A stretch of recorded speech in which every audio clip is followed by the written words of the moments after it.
The year was 2157, and humanity had spread across the solar system.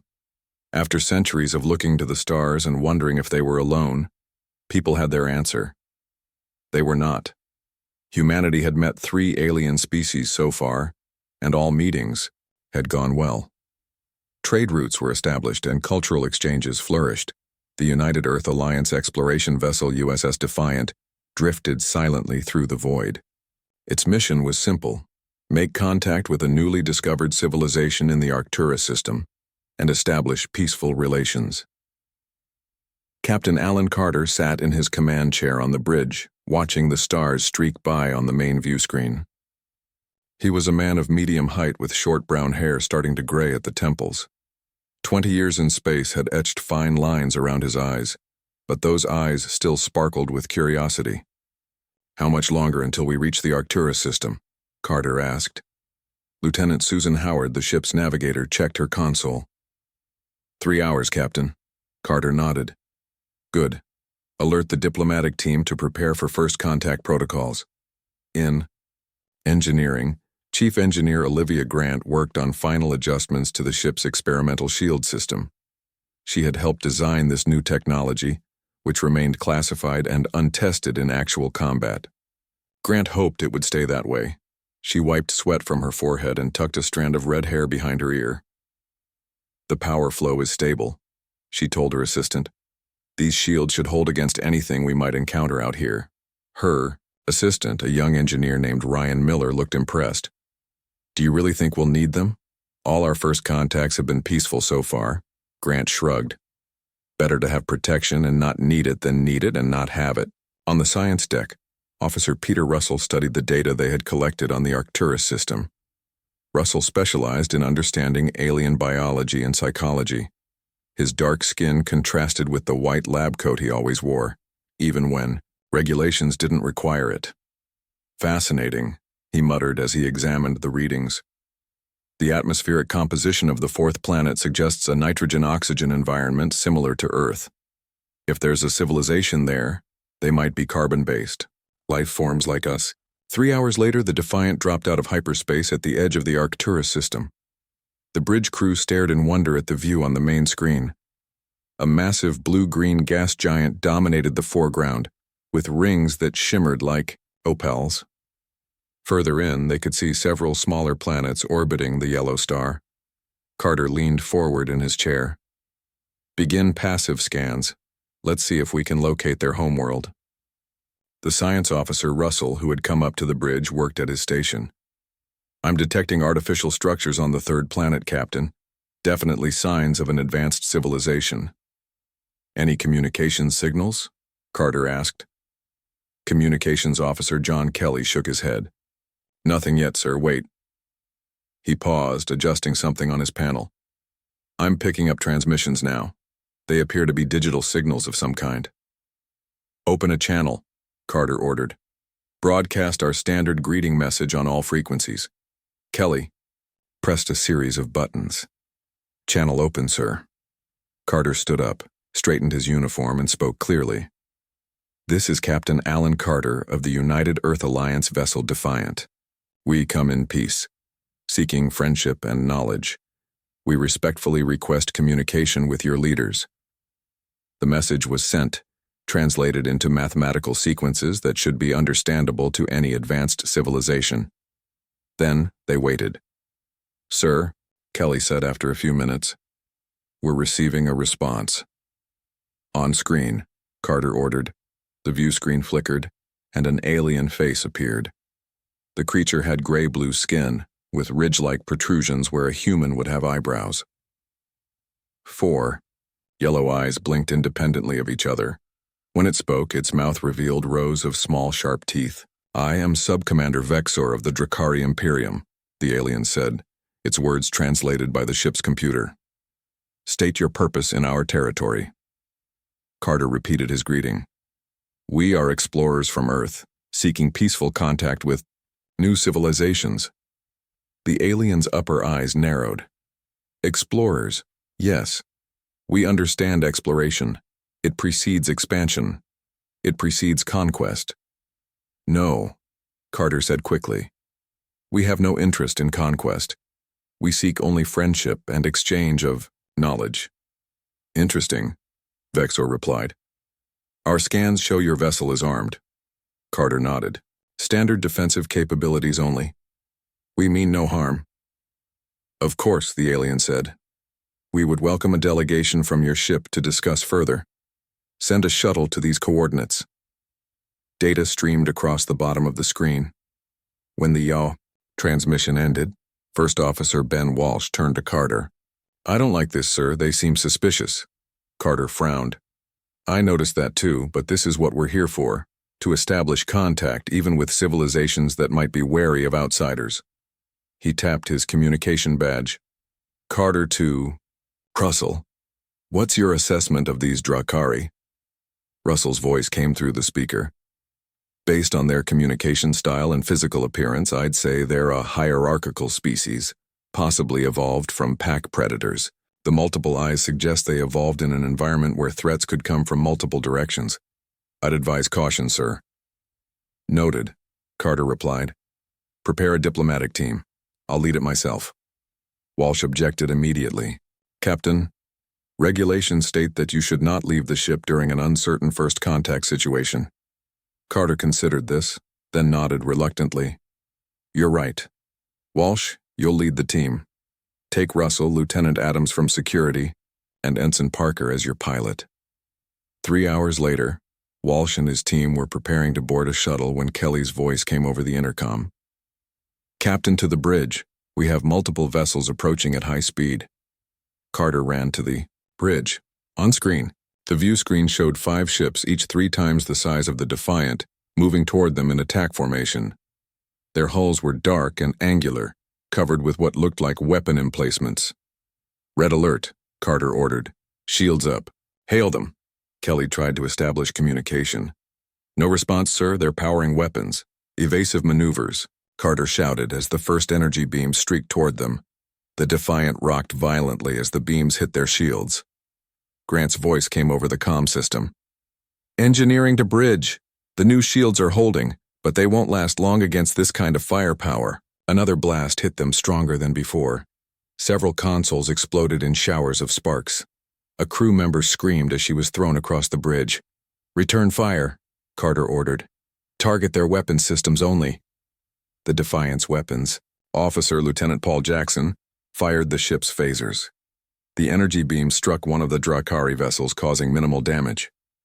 Their shields are too strong, Jackson reported. Another hit rocked the ship. Hull breach on deck 4, someone shouted. Captain, Walsh said, we need to retreat. We're outgunned. Carter knew he was right. Prepare for emergency jump to hyperspace. Get us out of here! As the navigator programmed the jump coordinates, a final devastating blast hit the Defiant. Half the bridge erupted in flames. Carter was thrown from his chair, his head slamming against a bulkhead. Through blurred vision, he saw Walsh lying motionless nearby, a metal beam impaled through his chest. The view screen flickered to life. A larger, more decorated Drakari appeared, clearly a higher-ranking officer than the one they'd spoken with earlier. I am Fleet Commander Zortak, the alien said. Weakness deserves no mercy. Your species will make excellent slaves. With a tremendous effort, Carter pulled himself to his feet. We came in peace, he said, blood trickling from a cut on his forehead. Peace, Zortak replied, is just a word used by the weak until the strong arrive. The alien made a gesture, and the transmission cut off. Hyperspace jump ready, Howard called out. Her voice strained as she worked through her injuries. Execute, Carter ordered. The stars stretched into lines as the damaged Defiant limped into hyperspace, leaving behind the bodies of half its crew. Carter looked around at his wounded bridge officers, at the sparking consoles and emergency lights. Set course for Earth, he said quietly. We need to warn them. The galaxy just got a lot more dangerous. As the Defiant made its slow, painful journey home, Carter knew one thing with terrible certainty. Humanity's age of peaceful exploration had come to an end. War was coming, and they needed to be ready. The badly damaged USS Defiant limped into Earth's orbit 3 weeks after its escape from the Drakari attack. Emergency crews rushed to help the wounded, while Captain Alan Carter was immediately taken to the United Earth Alliance headquarters in Geneva. Despite his injuries, he insisted on personally briefing the Security Council. The council chamber was a half-circle of polished oak tables facing a large display screen. 12 representatives from Earth's major regions sat in high-backed chairs, their faces grim as they reviewed the Defiance sensor logs. Admiral Nicole Bennett stood at the center of the room. She was tall with short gray hair and a face that rarely smiled. As a veteran of the Mars Rebellion 15 years ago, she understood war better than most. "This attack was unprovoked," she said, her voice carrying across the quiet room. "The Drakari are clearly a hostile species with superior firepower. Our intelligence suggests they have conquered at least 12 other civilizations in their region of space." Carter, his arm in a sling and a healing cut across his forehead, stepped forward. "They were testing us. They saw our peaceful approach as weakness. Their commander told me directly that they view us as potential slaves." A council member from the African Union raised his hand. "Could this have been a misunderstanding? Perhaps they thought we were a threat." Carter shook his head. "No, sir. They understood perfectly well that we came in peace. They simply don't respect peace. To them, the universe is divided into conquerors and the conquered." Admiral Bennett touched a control panel, and a new image appeared on the screen. It showed the blueprints of a ship unlike any in Earth's fleet. It was sleek and predatory, with unusual weapon placements and engine configurations. "This is Project Nemesis," she explained. "Our most advanced warship, designed with technologies we've developed alongside our alien allies. We've been building it in secret at the Jupiter shipyards for 3 years. It wasn't supposed to be launched for another 6 months, but in light of this threat, I propose we accelerate the timeline." The council murmured among themselves, then the chairwoman spoke. "How quickly can it be ready?" 2 weeks for essential systems," Bennett replied. "A month for full capabilities." "Make it 2 weeks," the chairwoman decided, "and find the best crew available. We need to show these Drakari that humans are not easy prey." 2 weeks later, Commander Jake Simmons stood in a transport shuttle, watching through the viewport as they approached the Jupiter shipyards. At 42, Simmons had earned a reputation for unconventional tactics and brilliant battlefield decisions. He was not tall, but he had the compact strength of someone who kept himself in peak condition. His brown eyes missed nothing, and the scar along his jaw spoke of past battles. Beside him stood his newly assigned first officer, Lisa Kelly. She was younger than Simmons by a decade, with a brilliant strategic mind and a calm demeanor that balanced his more aggressive instincts. "There she is," said the shuttle pilot, pointing ahead. Simmons leaned closer to the viewport and felt his breath catch. Against the backdrop of Jupiter's swirling clouds floated the most impressive vessel he had ever seen. Sleek and powerful, the ship was easily twice the size of Earth's previous largest warship. Its hull was midnight black with blue running lights that pulsed like a heartbeat. "The USS Harbinger," Kelly said softly. "She's beautiful." Simmons nodded. "And deadly, if the specs I read are accurate." The shuttle docked with the shipyard, and they were met by Chief Engineer Aaron Diaz, a stocky man with clever hands and a quick smile. "Welcome aboard," Diaz said. "Sorry about the rush job, but we've been working round the clock since the Security Council gave the order." He led them through the shipyard to a conference room where Admiral Bennett waited with several officers and civilians. "Commander Simmons, Officer Kelly," Bennett greeted them. "Thank you for accepting this assignment on such short notice. Allow me to introduce your key staff." She gestured to a quiet man with glasses. "This is Tactical Officer Daniel Wright. He's been working with alien weapon systems for 5 years and has discovered a potential weakness in Drakari shielding." Wright nodded politely but said nothing. His eyes, however, revealed a keen intelligence. "And this," Bennett continued, indicating a woman with short blonde hair, "is Dr. Olivia Grant, the only survivor from the Defiance engineering team. She's agreed to serve as your chief engineer." Grant's eyes were haunted, but her handshake was firm. "The Drakari need to be stopped," she said simply. Bennett activated a display screen showing a star map. Intelligence reports suggest the Drakari are gathering a fleet here, at their forward base. We believe they are preparing to attack our colony on Alpha Centauri. The Harbinger will be ready just in time to intercept them. Simmons studied the map. We'll be outnumbered. Significantly, Bennett agreed. But the Harbinger has advantages. They can't anticipate.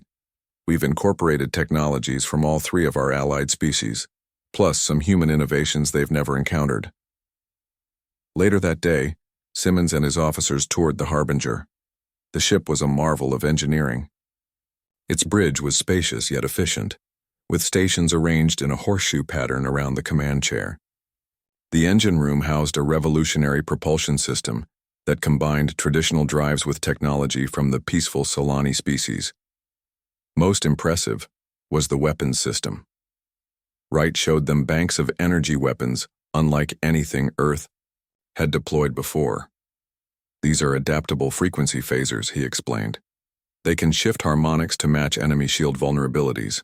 And this, he pointed to a large cylindrical device, is something entirely new. We call it the gravity lance. It creates localized distortions in space-time. In plain English? Simmons asked. Wright smiled slightly. It tears things apart at the molecular level. Simmons raised an eyebrow. Has it been tested? In simulations, Wright admitted. This will be its first field deployment. Over the next week, the crew familiarized themselves with the ship's systems. 3 other vessels joined them: the Valiant, the Relentless, and the Guardian. Together, they would form Earth's first true battle fleet. The night before departure, Simmons sat alone on the observation deck, looking out at Jupiter's massive form. Kelly found him there. Worried? She asked, sitting beside him. Cautious, Simmons replied. We're taking an untested ship with experimental weapons against an enemy we barely understand. Kelly nodded. I've been studying the Drakari from what little information we have. They value strength above all else. They've never been defeated. There's a first time for everything, Simmons said with a grim smile. But should we sink to their level? Kelly asked quietly. Meet violence with violence? Simmons turned to her. We tried peace. They answered with death.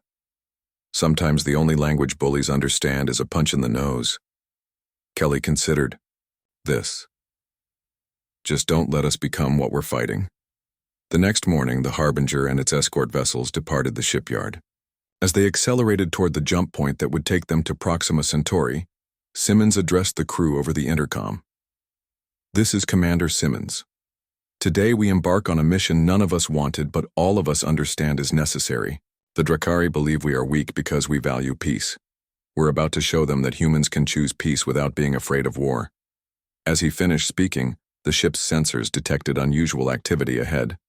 Sir, the sensor officer called out, we're picking up ships dropping out of hyperspace at the jump point. Drakari signatures. Simmons straightened in his chair. Red alert. Battle stations. The klaxon sounded throughout the ship as crew members rushed to their positions. On the view screen, 5 Drakari scout ships appeared, moving in attack formation. They're earlier than we expected, Kelly said. Simmons nodded. Good. Time for the Harbinger to introduce herself. He turned to Wright at the tactical station. Target the lead vessel. Let's show them what humanity is capable of when provoked. Wright's fingers danced across his console as the Harbinger's weapons came online. The first battle was about to begin. The 5 Drakari scout ships moved with practiced precision, spreading out to surround the human vessels. Their dark hulls absorbed the distant sunlight, making them look like moving shadows against the stars. On the bridge of the USS Harbinger, Commander Jake Simmons watched the enemy ships with narrow eyes. This wasn't the main Drakari fleet, these were just scouts, but it was a perfect chance to test the Harbinger's capabilities. Open a channel to all our ships, he ordered. Communications Officer Frank Owen nodded. Channel open, sir. This is Commander Simmons.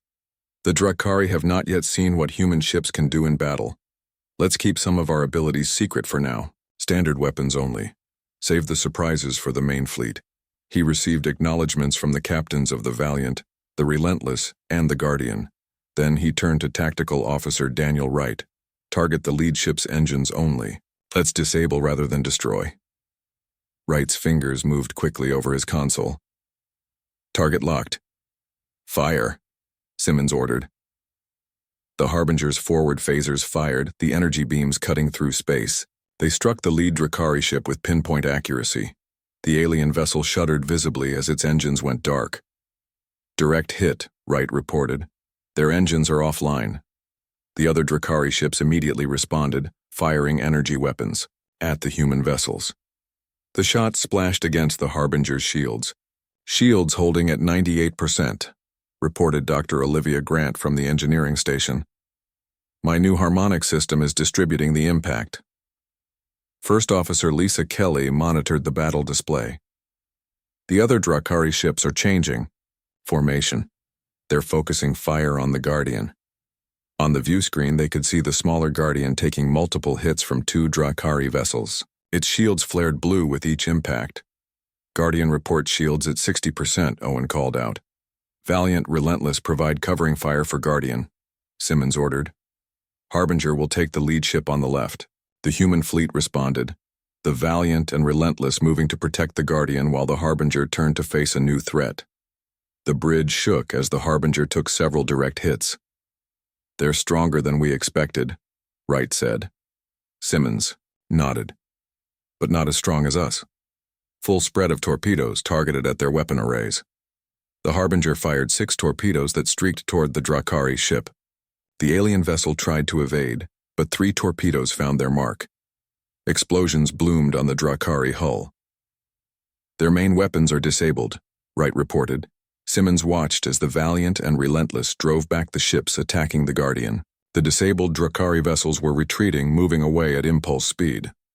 They're running, Kelly said. Let them go, Simmons replied. I want them to report back to their fleet. Let them wonder what else we can do. As the Drakari scouts disappeared from sensor range, Simmons ordered damage reports. The human fleet had survived its first encounter with only minor damage. More importantly, they had learned valuable information about Drakari tactics and technology. Set course. For Alpha Centauri, Simmons ordered. Maximum speed. We need to be in position before their main fleet arrives. 3 days later, the human fleet reached the colony on Alpha Centauri. The colony was Earth's first settlement in another star system, home to nearly 500,000 people. It had large cities, farms, and mining operations that provided vital resources to Earth. The colonial governor, a woman named Helen Rodriguez, met with Simmons and Kelly in the colony's defense center. She was short with dark hair streaked with gray and worry lines marked her face. We've begun evacuation of non-essential personnel, she explained, pointing to a display showing transport ships leaving the planet. But we can't possibly evacuate everyone before the Drakari arrive. Simmons studied the system map. Alpha Centauri had a large asteroid belt between the 4th and 5th planets. It gave him an idea. We're going to make our stand here, he said, pointing to the asteroid belt. We'll use the asteroids for cover and to limit their movement. Rodriguez looked doubtful. Our defense systems are modest at best. We have a few orbital platforms and a small planetary shield, but nothing that could stop a determined attack. That's why we're here, Kelly assured her. The Harbinger was built specifically to face this threat. Simmons spent the next day positioning his ships. The Harbinger would take the center position, with the other 3 vessels spread out among the larger asteroids. He also ordered drones placed throughout the belt, programmed to mimic ship signatures. They'll waste time and weapons firing at ghosts, he explained to his officers. That evening, as the fleet made final preparations, Simmons stood alone in his quarters looking at a small photo of Earth taken from space. He was placing it back in his pocket when his door chimed. Enter, he said. Chief Engineer Grant stepped in. Sir, I have an update on the gravity lance. We've completed the final calibrations. It's ready if needed, Simmons nodded. Let's hope we don't need it. Wright says it could tear a ship apart at the molecular level. That's not a weapon to use lightly. Grant's expression was serious. With respect, sir, I was on the Defiant. I saw what the Drakari did to my friends. They showed no mercy. And that's why we're different from them, Simmons said quietly. We use force when necessary, but we don't enjoy it. We don't seek it out. Grant looked like she wanted to argue, but then nodded stiffly. Understood, sir. The weapon is ready, if you need it. After she left, Simmons returned to the bridge. Sensor Officer Ethan Morris was at his station. Sir, Morris called out. Long-range sensors are detecting multiple hyperspace signatures approaching the system. It's the Drakari fleet. Simmons felt a chill run down his spine. How many ships? Morris swallowed hard. 30, sir. 6 times. Our number. Alert all ships, Simmons ordered. Battle stations. Throughout the Harbinger, klaxons sounded. Crew members who had been resting hurried to their posts. In engineering, Grant ran final checks on the engines and weapon systems. In the medical bay, doctors prepared for casualties. On the bridge, Kelly joined Simmons at the central display. 30 ships, she said quietly. Those are bad odds. We've faced worse, Simmons replied, though they both knew it wasn't true. Drakari fleet dropped out of hyperspace at the edge of the system, their ships forming a perfect arrow formation. At the point was a vessel twice the size of the others, the command ship. They're hailing us, Owen reported. On screen, Simmons ordered. The view screen shifted to show a Drakari commander. He was larger than the ones they had seen before, with elaborate ridges on his face that seemed to indicate rank or status. I am Fleet Commander Zortak of the Drakari Imperium, the alien said. Your resistance is noted. It changes nothing. Surrender now, and your deaths will be quick. Continue to resist, and we will make examples of your people. Simmons stepped forward. This is Commander Jake Simmons of the United Earth Alliance. We have no interest in your Imperium. Leave this system in peace, and there will be no need for further bloodshed. Zortak made a sound that might have been laughter. Peace is for the weak. The strong take what they want, and we want everything. The transmission cut off. Moments later, the Drakari fleet began to move forward, entering the asteroid belt. All ships assume defensive positions, Simmons ordered. Remember the plan. Draw them in, use the asteroids for cover, and hit their flanks. The human vessels moved into position. On the Harbinger's bridge, the crew worked with quiet efficiency, each person focused on their task. Here they come, Kelly said. The first wave of Drakari ships entered weapons range. Energy beams lanced out, striking asteroids and occasionally hitting the hidden human vessels. The battle for Alpha Centauri had begun. The battle raged for hours among the asteroids. The Harbinger moved like a dancer through the rocks, firing precisely at the Drakari ships. Commander Jake Simmons's strategy was working, for now. The asteroids forced the Drakari to split their fleet, preventing them from concentrating fire on any single human vessel. On the bridge, Simmons watched the tactical display as another Drakari cruiser took heavy damage from the Valiant's attack. That's 3 enemy ships disabled, First Officer Lisa Kelly reported. But they still outnumber us 10-1. The ship rocked as a Drakari blast struck their shields. Chief Engineer Olivia Grant's voice came over the comm system.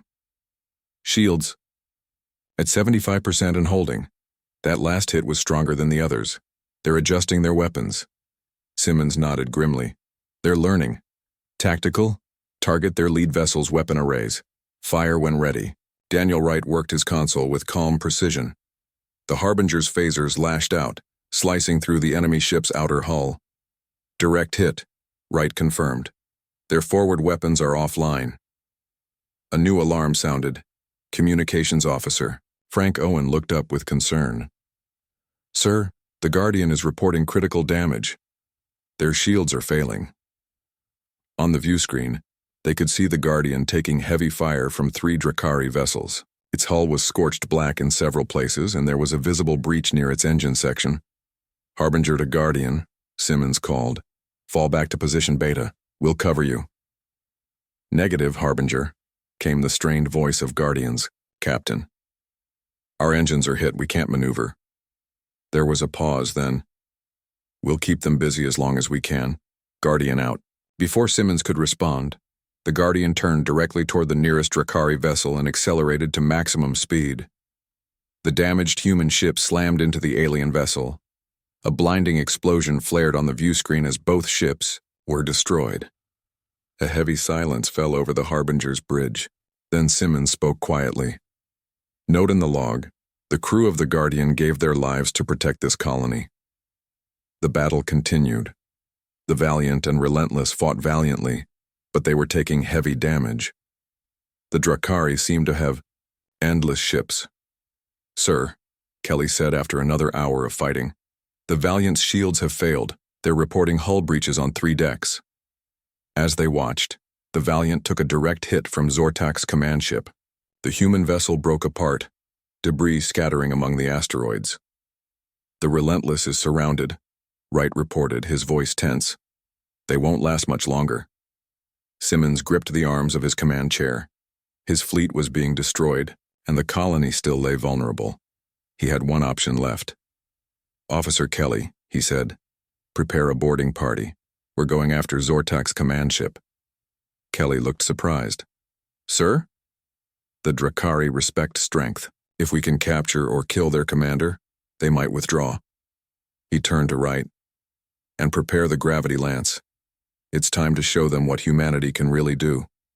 Kelly gathered a team of 20 security officers while Wright calibrated the experimental weapon. The Harbinger maneuvered closer to Zortak's massive command ship. "Gravity lance ready," Wright announced. "Target their engine section," Simmons ordered. "Fire." A beam of distorted space shot from the Harbinger. When it struck the Drakari ship, the effect was immediate and devastating. The area it touched simply ceased to exist, creating a perfect spherical hole through the alien vessel's hull. Systems failed across the command ship as its power core destabilized. "They're dead in space," Wright reported, looking slightly shocked at the weapon's effectiveness. "Boarding party to the shuttle bay," Simmons ordered. "Officer Kelly, you have command of the ship. I'm going with the boarding party." "Sir, regulations state the captain should remain," Kelly began. "This isn't about regulations," Simmons cut her off. "This is about ending this fight before we lose everything." In the shuttle bay, Simmons joined the security team led by Chief Linda Wilson, a compact woman with a reputation for cool thinking in dangerous situations.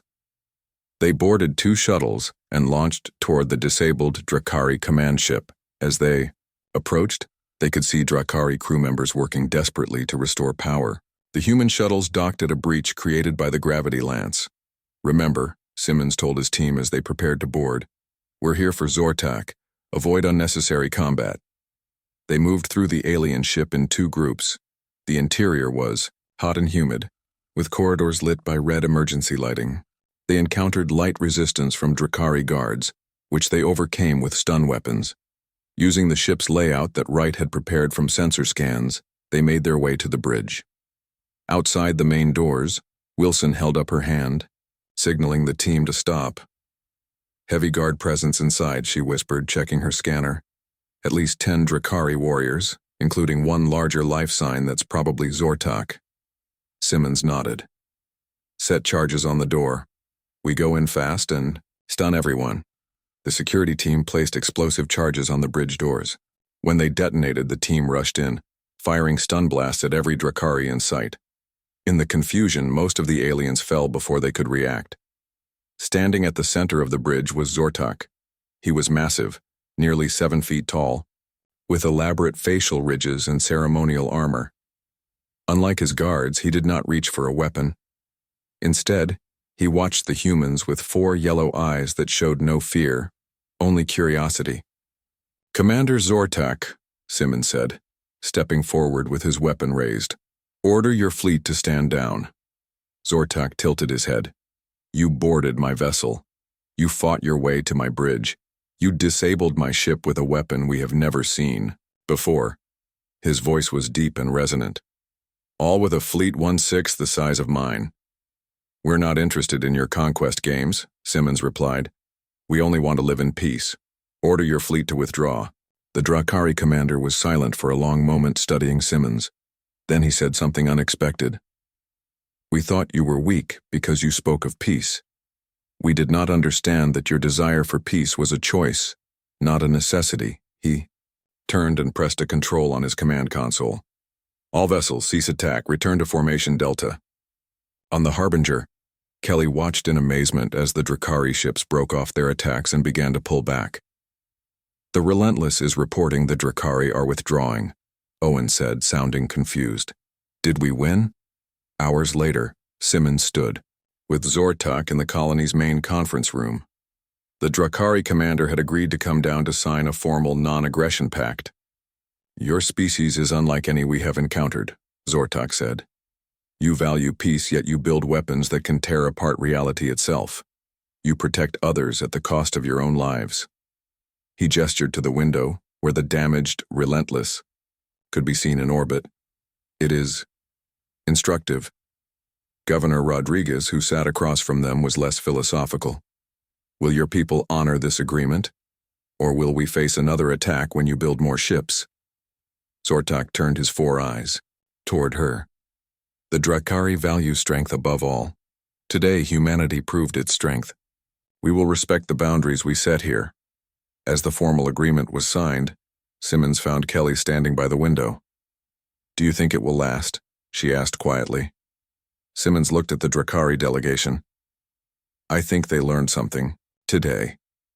Something important. That peace isn't weakness. Sometimes it's the harder choice. 6 months later, the rebuilt Harbinger led a humanitarian mission to a world devastated by previous Drakari attacks. With them was a Drakari diplomatic vessel. The 2 former enemies were now working together to help those who had suffered. On Alpha Centauri, a memorial had been built to honor the crews of the Guardian and the Valiant. It bore a simple inscription. They gave their lives not for conquest, but for protection. And throughout the galaxy, word spread of the species that had taught the mighty Drakari to fear battle for the first time, not through superior numbers but through courage, innovation, and the strength that comes from fighting for something more important than glory.